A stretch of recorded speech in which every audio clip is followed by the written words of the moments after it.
जय हिंद साथियों, विजडम के डिजिटल प्लेटफॉर्म पर एक बार पुनः आप सबका स्वागत व अभिनंदन है। करंट की दूसरी क्लास है अपने आर्मी एग्ज़ाम के लिए, बहुत महत्वपूर्ण। पहली क्लास में हमने मान लो राजनीतिक व संवैधानिक पदाधिकारी भारत के, राज्यों के, विश्व के वो पढ़े थे। साथ में खेल संबंधी महत्वपूर्ण बातें भी देखी थी। आज हम यानी मिलिट्री एक्सरसाइज या वॉर गेम कहते हैं, युद्ध अभ्यास, युद्ध क्रीड़ा और अन्य कुछ महत्वपूर्ण बातें, अवार्ड वगैरह, उनके बारे में चर्चा करते हैं। तो शुरुआत करते हैं युद्ध अभ्यास से। युद्ध अभ्यास सीधी सी बात है कि युद्ध का अभ्यास करना, युद्ध की प्रक्रिया का, जो दो सेनाएं, दो देश होते हैं आपस में क्या करते हैं, उन सूचना का, संगठन का, प्रक्रिया का आदान प्रदान करते हैं। युद्ध अभ्यास में सबसे पहले भारत और फ्रांस के देखो कौन कौन से। एक तो गरुड़, देखो गरुड़ 23 में नहीं हुआ, 22 में हुआ है। पिछली बार ये पूछा भी गया था। गरुड़ भारत फ्रांस के वायुसेना का है। वैसे गरुड़ आपको पता ही है, गरुड़ कौन होता है? पक्षी जो उड़ता है।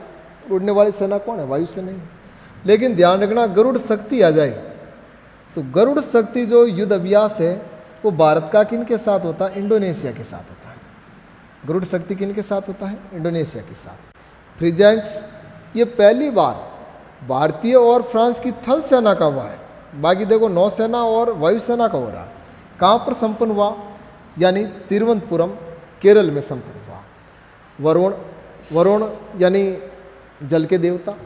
नौसेना का जो अभ्यास है उसका नाम वरुण है। और ये कहाँ पर संपन्न हुआ? अरब सागर में। यानी भारत और फ्रांस की नौसेना का जो युद्ध अभ्यास है उसका नाम है वरुण। और ये कहाँ पर संपन्न होता है? अरब सागर में। अगला है भारत ब्रिटेन। देखो भारत ब्रिटेन कोंकण तट में हो रहा है, फिक्स है वहीं ज़्यादा, तो कोंकण तट, कोंकण अभ्यास। कोंकण अभ्यास, कोंकण तट यानी अरब सागर में पड़ता। गुजरात से गोवा का तट है, ये कोंकण कहलाता। सबसे लंबा तट कोंकण तट ही है। तो युद्ध अभ्यास कोंकण है वो, यानी भारत और ब्रिटेन की नेवी का है। कोंकण तट अरब सागर में संपन्न हो रहा है 2023 का। अजय वॉरियर ये थल सेना का है। और अजय वॉरियर 2023 भारत ब्रिटेन का जो थल सेना का युद्ध अभ्यास है वो सैलिसरी, इंग्लैंड यानी ब्रिटेन में संपन्न हुआ। भारत यूएसए का वज्र प्रहार 2023 उमरोई छावनी, मेघालय में संपन्न हुआ। उमरोई छावनी कहाँ पर है? मेघालय। ये भारत यूएसए का युद्ध अभ्यास। एक आपके ट्रम्प के समय टाइगर ट्रम्प शुरू किया गया पूर्वी तट पर, यानी पूर्वी तट पर बंगाल खाड़ी में संपन्न हो रहा है। ये विशेष रूप से मानवीय सहायता व आपदा राहत कार्यों के समय की जाने वाली गतिविधियों के लिए है। नेक्स्ट अगला देखते हैं। देखो भारत और जापान। भारत जापान का वायुसेना का जो युद्ध अभ्यास है उसका नाम है शिन्यू मैत्री। भारत जापान का वायुसेना का नाम है वो शिन्यू मैत्री। लेकिन मित्र शक्ति तो भारत और श्रीलंका का है। मित्र शक्ति भारत और श्रीलंका की थल सेना का है। 2023 में कहाँ पर संपन्न हुआ? औंध, पुणे में। सिलीनेक्स है वो भारत और श्रीलंका की नेवी का युद्ध अभ्यास है। शिन्यू मैत्री वायुसेना का। कोमात्सु जापान में संपन्न हुआ भाई। शिन्यू मैत्री जो एयरफोर्स का भारत और जापान के मिलिट्री एक्सरसाइज है वो कहाँ पर? जापान में संपन्न हो रही है। थल सेना की है धर्म गार्जियन। और धर्म गार्जियन भी कहाँ पर? सीगा प्रांत। और सीगा प्रांत कहाँ पर है? जापान में। जीमैक्स नेवी का 2023 में कहाँ पर संपन्न हुआ? यानी आंध्र प्रदेश के विशाखापट्टनम में। विशाखापट्टनम आंध्र प्रदेश में जीमैक्स। वैसे जीमैक्स से याद आ गया जाक्सा। तो जाक्सा जापान की स्पेस कंपनी, अंतरिक्ष एजेंसी का नाम है जाक्सा। और जापान की राजधानी तो आपको पता ही है क्या है? टोक्यो। और टोक्यो दुनिया का सबसे बड़ा महानगर है। दुनिया का सबसे बड़ा महानगर कौन है? टोक्यो। सुमिदा या अराकोव नदी के किनारे। भारत का सबसे बड़ा महानगर है मुंबई। कौन है? मुंबई। भारत यूएई का, तो भारत यूएई का 2024 में संपन्न हुआ बीकानेर में डेजर्ट साइक्लोन। यूएई यानी यूनाइटेड अरब अमीरात, संयुक्त अरब अमीरात का वह भारतीय सेना का है वो डेजर्ट साइक्लोन है। डेजर्ट यानी मरुस्थल, और यूएई में मरुस्थल ही है वैसे। डेजर्ट नाइट मोस्ट इंपॉर्टेंट है, साथ में ध्यान रखना। डेजर्ट नाइट है वो भारत, फ्रांस और यूएई की एयरफोर्स का है। अरब सागर के ऊपर संपन्न होता है। डेजर्ट नाइट है वो भारत, फ्रांस और यूएई की वायुसेना का अरब सागर के ऊपर संपन्न होता है। भारत श्रीलंका, तो भारत श्रीलंका का मित्र शक्ति और स्लिनेक्स है वो नौसेना से संबंधित है। भारत नेपाल का सूर्य किरण है। 17वां युद्ध अभ्यास है सूर्य किरण, पिथौरागढ़ उत्तराखंड में संपन्न हुआ। वैसे ये जो नाम है लगभग हमेशा सेम ही रहते, जगह चेंज हो सकती है। भारत और ऑस्ट्रेलिया का जो युद्ध अभ्यास है वो ऑस्ट्रा हिंद वर्तमान में कहाँ पर संपन्न हुआ, तो ध्यान रखना है पर्थ ऑस्ट्रेलिया में संपन्न हुआ था। बोंगो सागर है वो भारत व बांग्लादेश की नौसेनाएं कहाँ पर करती है, बंगाल की खाड़ी में। भारत बांग्लादेश की नौसेनाओं के युद्ध अभ्यास का नाम बोंगो सागर है। भारत सिंगापुर, भारत से बाहर भारत का सबसे बड़ा अगर कोई नौसेना एक्सरसाइज है अपने यानी नेवी एक्सरसाइज, तो वो दक्षिणी चीन सागर की सीमा पर सिंगापुर और भारत की नौसेना का जिस एक्सरसाइज का नाम दिया गया है सिम्बेक्स। भारत मालदीव चर्चा में रहा ना, थोड़ा विवाद वाला, तो साथ में देख लेते हैं। भारत मालदीव की सैन्य अभ्यास का नाम है एक्वेरिन, और एक्वेरिन चौबटिया उत्तराखंड में संपन्न हुआ। कहाँ पर संपन्न हुआ, उत्तराखंड में। भारत कजाकिस्तान का है वो काजिंद, और काजिंद युद्ध अभ्यास है वो कहाँ पर संपन्न होता है, ओटार जगह कजाकिस्तान में। नेक्स्ट अगला, ये जो मालाबार ध्यान रखना है भाई, कहाँ पर, मालाबार तट यानी अरब सागर के दक्षिणी मुहाने और हिंद महासागर की सीमा में या हिंद महासागर में। ये भारत, यूएसए, जापान और ऑस्ट्रेलिया की नेवी मिलकर करती है। भारत, यूएसए, जापान, ऑस्ट्रेलिया की नेवी के युद्ध अभ्यास का नाम है मालाबार। और भारतीय सेना के कुछ, तो एक तो ट्रोपेक्स है, ट्रोपेक्स इंडियन नेवी का हिंद महासागर में संपन्न हुआ। एम्पेक्स तीनों सेनाओं का है, 2 साल से संपन्न होता है द्विवार्षिक। काकीनाडा कहाँ पर है, आंध्र प्रदेश में है।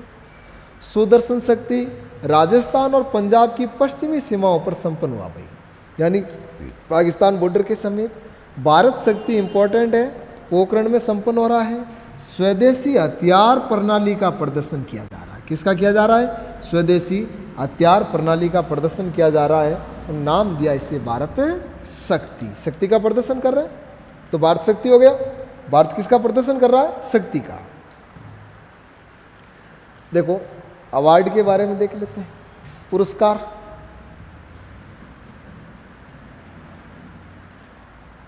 ये विज्ञान के क्षेत्र में दिया जाने वाला जीडी बिड़ला पुरस्कार, 33वां जीडी बिड़ला पुरस्कार प्रोफेसर अदिति सैंडे को दिया। और जीडी बिड़ला पुरस्कार प्राप्त करने वाली पहली महिला बनी है वो कौन, प्रोफेसर अदिति सैन। जीडी बिड़ला पुरस्कार विज्ञान के क्षेत्र में दिया जाता है, और भटनागर पुरस्कार भी विज्ञान के क्षेत्र में दिया जाता है। भारतीय सिनेमा जगत का जो सबसे बड़ा पुरस्कार है वो दादा साहब फाल्के पुरस्कार है। और Dada Saheb Phalke film fair award 2024 के अगर देखा जाए, व्यक्तिगत तो नहीं दिया है, Dada Saheb Phalke film fair festival award 2024 का सर्वश्रेष्ठ अभिनेता शाहरुख खान, सर्वश्रेष्ठ अभिनेत्री अवार्ड रानी मुखर्जी, और सर्वश्रेष्ठ फिल्म 12th फेल व जवान। साथ में मैं आपको ये बता दूं कि 12th फेल का डायरेक्टर भी ध्यान रखना है, विनोद विदु चोपड़ा। ये 12th फेल का यानी डायरेक्टर है, ध्यान रखना है। और सुनील मित्तल भारती, मोस्ट इम्पॉर्टेंट बात सुनील मित्तल भारती की यह है कि ब्रिटेन का जो सर्वोच्च नागरिक सम्मान है नाइटहुड, और नाइटहुड उपाधि से सम्मानित होने वाले स्वतंत्रता के बाद प्रथम भारतीय कौन बने, सुनील मित्तल भारती। और नाइटहुड की उपाधि इससे पहले किनको, रविंद्रनाथ टैगोर को प्रदान की गई थी, पर टैगोर ने जलियांवाला बाग हत्याकांड के समय नाइटहुड का ताज था वो वापस लौटा दिया था। साहित्य जगत का भारत में प्रतिष्ठित पुरस्कार है ज्ञानपीठ पुरस्कार, 58वां ज्ञानपीठ पुरस्कार। 8वीं अनुसूची में शामिल भाषाओं में जो भी साहित्य होता है उनको दिया जाता है। 58वां ज्ञानपीठ पुरस्कार गीतकार गुलजार को और जगत गुरु संस्कृत से जुड़े हुए हैं जगत गुरु रामभद्राचार्य को प्रदान किया गया। उत्कृष्ट श्रेणी में यानी Indian of the year award 2023 ये इसरो को प्रदान किया इसरो चीफ एस सोमनाथ। भारत रत्न 2024 में 5 लोगों को प्रदान किया गया।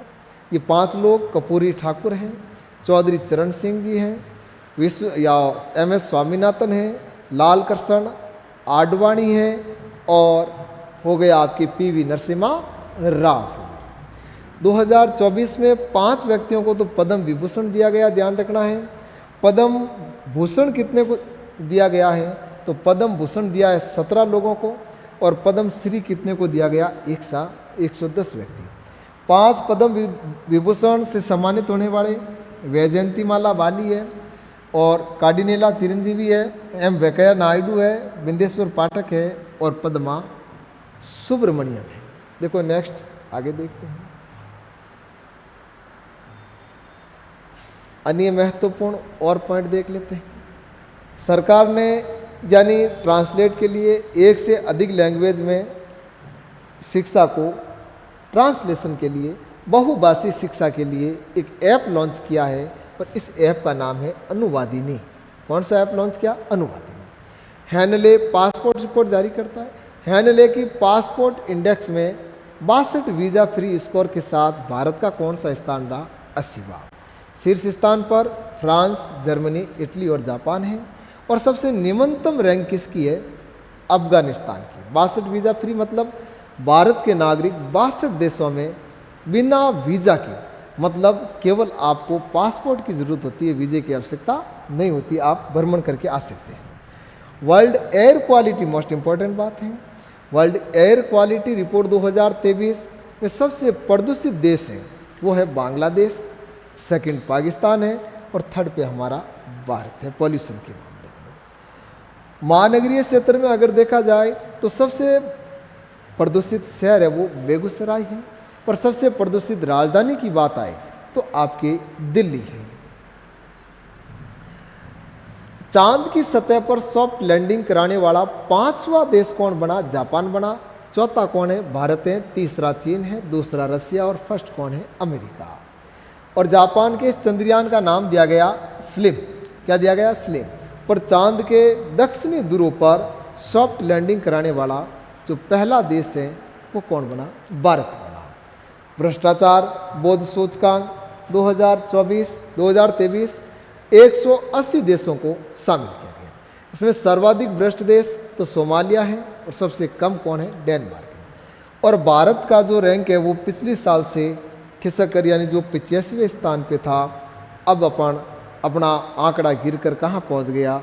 93वें स्थान पे पहुँच गया। इसको हाल ही में ओपेक से बाहर होने वाला ओपेक तेल निर्यातक देशों का जो संघ है उसका नाम है ओपेक। ओपेक का हेडक्वार्टर है वियना। और ओपेक से बाहर होने वाला देश कौन हो गया? अंगोला। 8वें अजूबा मोस्ट इंपॉर्टेंट बात, 7 अजूबे तो ऑलरेडी पहले हैं। 8वें अजूबा का जो दर्जा मिला वो किसे मिला? Angkor Wat temple. Angkor Wat मंदिर कहाँ पर है? कंबोडिया में। सबसे बड़ा हिंदू मंदिर है, भगवान विष्णु जी का मंदिर है, जिनका निर्माण सूर्यवर्मा सेकंड ने कराया था। किसने कराया था? सूर्यवर्मा सेकंड। और 8वें अजूबे के रूप में शामिल किया गया किसे? अंकोर वाट मंदिर को। जलवायु परिवर्तन सूचकांक 2024 में भारत का 7वां स्थान रहा। पिछली बार 8वां था, अब की बार सुधार हुआ, अच्छी बात है। शीर्ष 3 पर किसी का कोई स्थान रहा ही नहीं क्योंकि वो आंकड़ों को पूरा नहीं कर पा रहे। चौथे स्थान पे एस्टोनिया है और 5वें पे कौन है? फिलीपींस है। 7वें पे कौन है? भारत है। नेक्स्ट अगला कॉप यानी कॉन्फ्रेंस ऑफ पार्टिसिपेट, जो संयुक्त राष्ट्र संघ का जलवायु परिवर्तन सम्मेलन है। कॉप 28 कहाँ पर संपन्न हो रहा है? दुबई में। कॉप 28 कहाँ पर संपन्न हुआ? दुबई। भारत की ओर से भी ग्रीन कार्ड लॉन्च किया गया था। कॉप 29 तो ध्यान रखना अगला कॉप है वो 29 कहाँ पर संपन्न होगा? बाकू में। और बाकू राजधानी है अजरबैजान की। किसकी राजधानी है? अजरबैजान। अमेरिका की प्रसिद्ध मैग्नीज टाइम, अमेरिका की प्रसिद्ध मैग्नीज टाइम जो हर साल time person of the year के रूप में चुनती हैं, पर यानी time person of the year 2023 कौन चुने गए? टेलर स्विफ्ट, महिला है, यूएस की पॉप सिंगर है, यूएस की पॉप सिंगर है। और टाइम मैगजीन ने athlete of the year athlete of the year तो लियोनेल मेसी को चुना। भारत की ओर से केवल और केवल एकमात्र 1930 में time person year Mahatma Gandhi चुने गए थे। कौन चुने गए थे? महात्मा गांधी।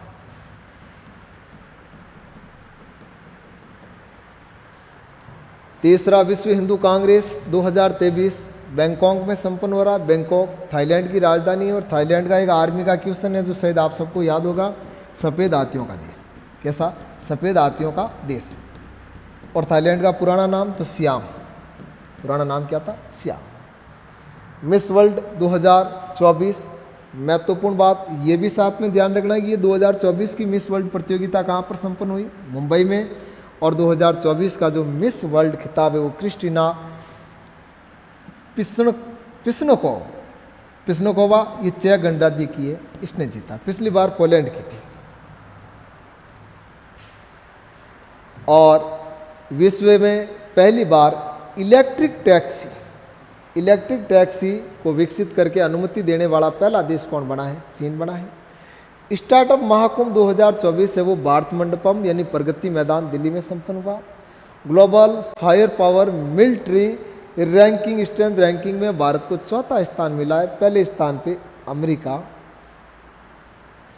विश्व की सबसे मूल्यवान कंपनी तो विश्व की सबसे मूल्यवान कंपनी कौन बन गई है? माइक्रोसॉफ्ट बन गई है। पिछली बार कौन थी? एप्पल। और वर्तमान में वैल्यूएबल कंपनी के रूप में एप्पल का कौन सा स्थान है? सेकंड स्थान है। और सबसे मूल्यवान कौन बनी है? तो ध्यान रखना है, माइक्रोसॉफ्ट। कुछ महत्वपूर्ण जो हस्तियां जिनका निधन हो गया इनके बारे में पूछ लेते हैं। कविता चौधरी अभिनेत्री है, उड़ान फिल्म में काम कर रही है। उड़ान जो फिल्म है भारत की पहली महिला IAS यानी अन्ना जॉर्ज मल्होत्रा पर बनाई गई थी। प्रभा अत्रे है वो शास्त्रीय गायिका है, किराना घराना यूपी से संबंधित है। और राशिद खान भी एक शास्त्रीय गायक है, इनका भी हाल ही में क्या हो गया? निधन। जगदीश गांधी जिनका मूल नाम जगदीश अग्रवाल है, गांधी जी की हत्या के बाद ये अपना नाम बदलकर क्या रख देते हैं? यानी अग्रवाल हटाकर जगदीश गांधी लगा देते हैं। सिटी माउंटेन्सरी स्कूल के ये संस्थापक है, बहुत बड़ा एक एजुकेशन ग्रुप है इनका। गांधी जी की हत्या के बाद जगदीश प्रसाद अग्रवाल ने अपना नाम बदलकर क्या रख दिया था? जगदीश गांधी रखा था।